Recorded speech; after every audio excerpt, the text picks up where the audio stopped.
Lincoln with me, and I am so grateful to you. It is wonderful to be back in Brooklyn, here in this beautiful building. And it may be hard to see tonight, but we are all standing under a glass ceiling right now.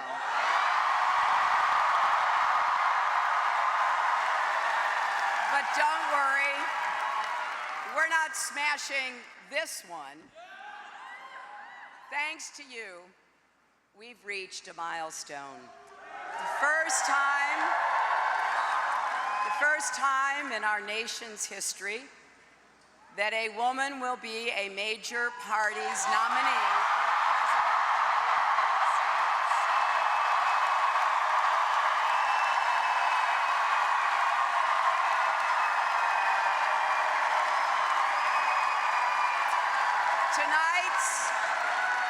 Tonight's victory is not about one person. It belongs to generations of women and men who struggled and sacrificed and made this moment possible. In our country, it started right here in New York, a place called Seneca Falls in 1848, when a small but determined group of women and men came together with the idea that women deserved equal rights, and they set it forth in something called the Declaration of Sentiments, and it was the first time in human history that that kind of declaration occurred. So we all owe so much to those who came before, and tonight belongs to all of you.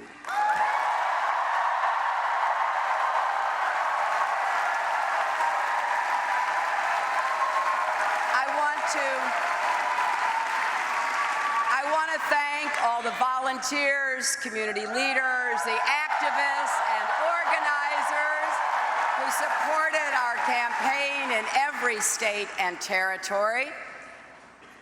And thanks especially to our friends in New Jersey for such a resounding victory tonight.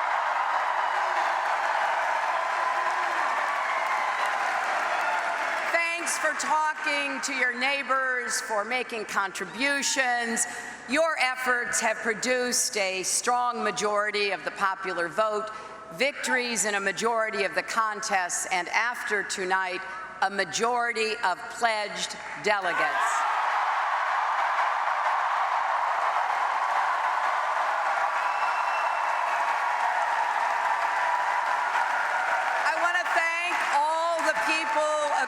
Our country who have taken the time to talk with me. I've learned a lot about you, and I've learned about those persistent problems and the unfinished promise of America that you are living with. So many of you feel like you're out there on your own, that no one has your back. Well, I do. I hear you, I see you, and as your president, I will always have your back.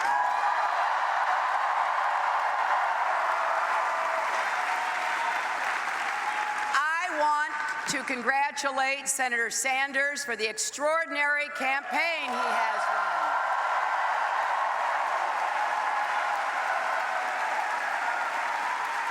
He has spent his long career in public service, fighting for progressive causes and principles, and he's excited millions of voters, especially young people. And let there be no mistake, Senator Sanders, his campaign, and the vigorous debate that we've had about how to raise incomes, reduce inequality, increase upward mobility have been very good for the Democratic Party and for America.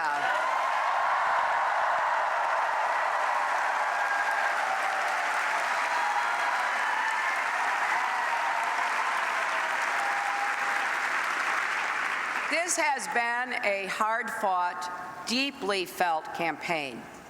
But whether you supported me or Senator Sanders or one of the Republicans, we all need to keep working toward a better, fairer, stronger America. Now, I know it never feels good to put your heart into a cause or a candidate you believe in and to come up short. I know that feeling well. But as we look ahead,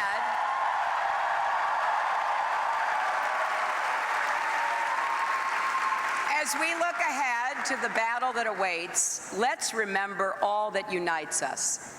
We all want an economy with more opportunity and less inequality, where Wall Street can never wreck Main Street again. We all want a government that listens to the people, not the power brokers, which means getting unaccountable money out of politics. And we all want a society that is tolerant, inclusive, and fair. We all believe that America succeeds when more people share in our prosperity, when more people have a voice in our political system, when more people can contribute to their communities. We believe that cooperation is better than conflict, unity is better than division, empowerment is better than resentment, and bridges are better than walls.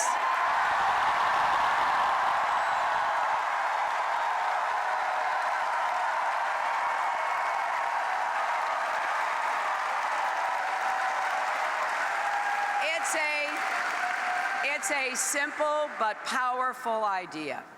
We believe that we are stronger together, and the stakes in this election are high, and the choice is clear.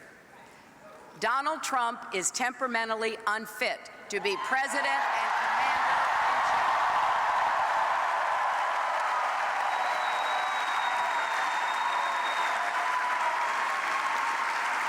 and he's not just trying to build a wall between America and Mexico, he's trying to wall off Americans from each other. When he says, "Let's make America great again," that is code for, let's take America backwards.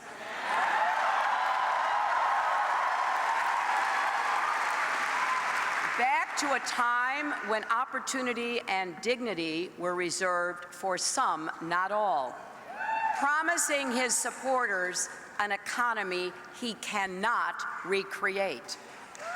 We, however, we want to write the next chapter in American greatness with a 21st century prosperity that lifts everyone who's been left out and left behind, including those who may not vote for us, but who deserve their chance to make a new beginning.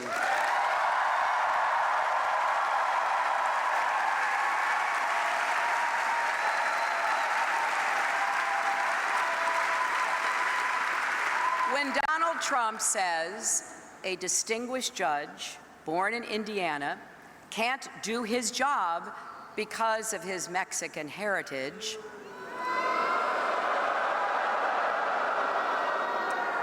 or he mocks a reporter with disabilities, or calls women pigs, it goes against everything we stand for, because we want an America where everyone is treated with respect and where their work is valued.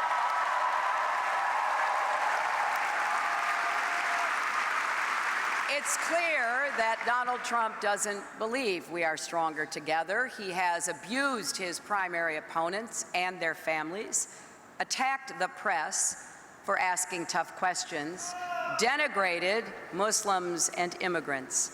He wants to win by stoking fear and rubbing salt in wounds, and reminding us daily just how great he is. Well, we believe we should lift each other up, not tear each other down.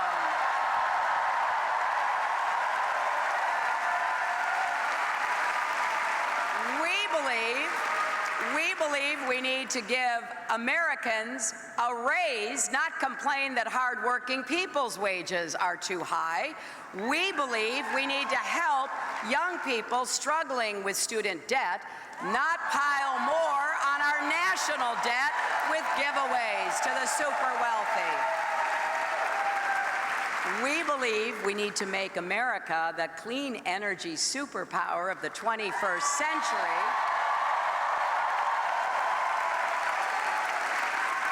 Not insist that climate change is a hoax. To be great, we can't be small. We have to be as big as the values that define America. And we are a big-hearted, fair-minded country. We teach our children that this is one nation under God, indivisible, with liberty and justice for all.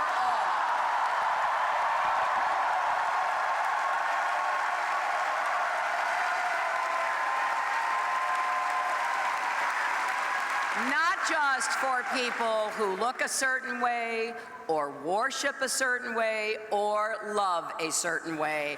For all, indivisible.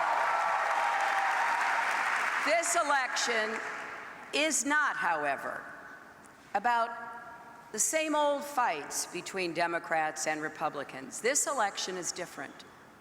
It really is about who we are as a nation. It's about millions of Americans coming together to say, we are better than this. We won't let this happen in America.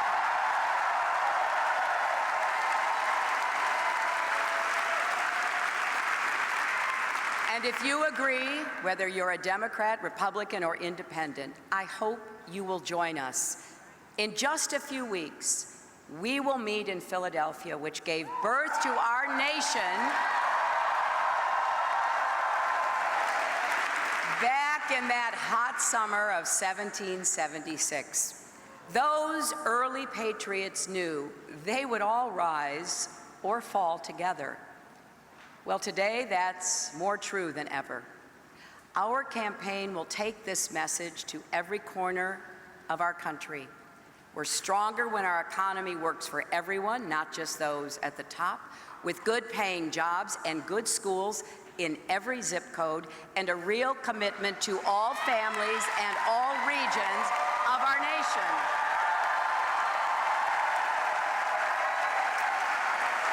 We are stronger when we work with our allies around the world to keep us safe, and we are stronger when we respect each other, listen to each other, and act with a sense of common purpose.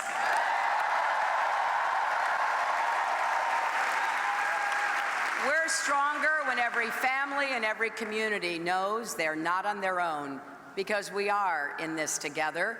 It really does take a village to raise a child.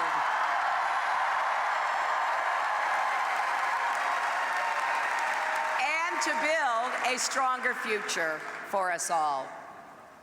I learned this a long time ago from the biggest influence in my life, my mother. She was my rock from the day I was born till the day she left us. She overcame a childhood marked by abandonment and mistreatment, and somehow managed not to become bitter or broken.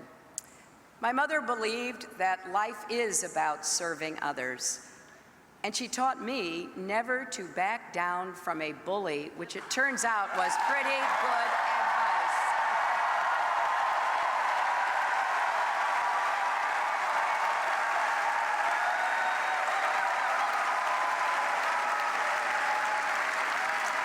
This past Saturday would have been her 97th birthday because she was born on June 4th, 1919, and some of you may know the significance of that date.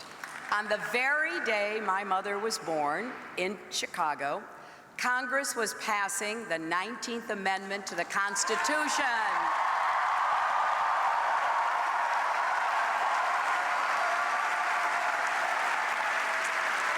That amendment finally gave women the right to vote. And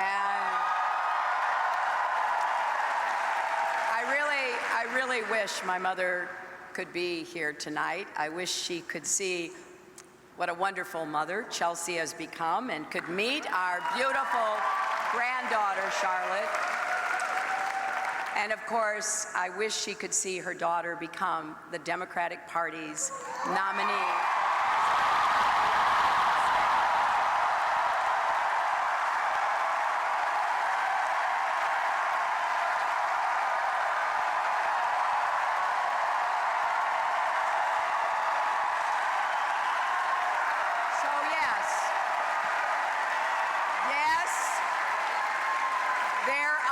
Still ceilings to break for women and men, for all of us, but don't let anyone tell you that great things can't happen in America. Barriers can come down.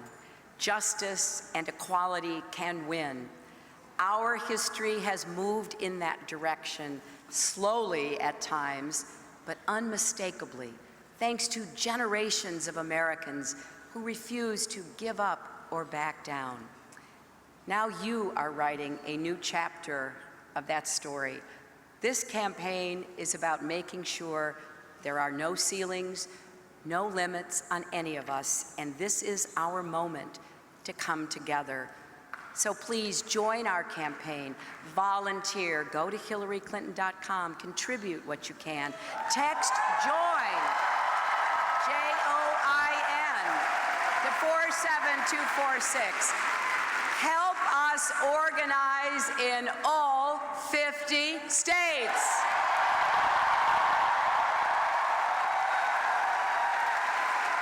Every phone call you make, every door you knock on will move us forward.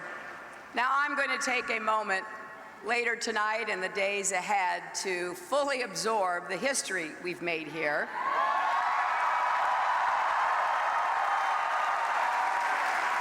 But what I care about most is the history our country has yet to write.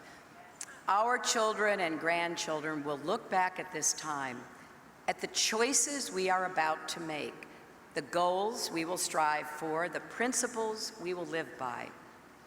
And we need to make sure that they can be proud of us. The end of the primaries is only the beginning of the work we're called to do.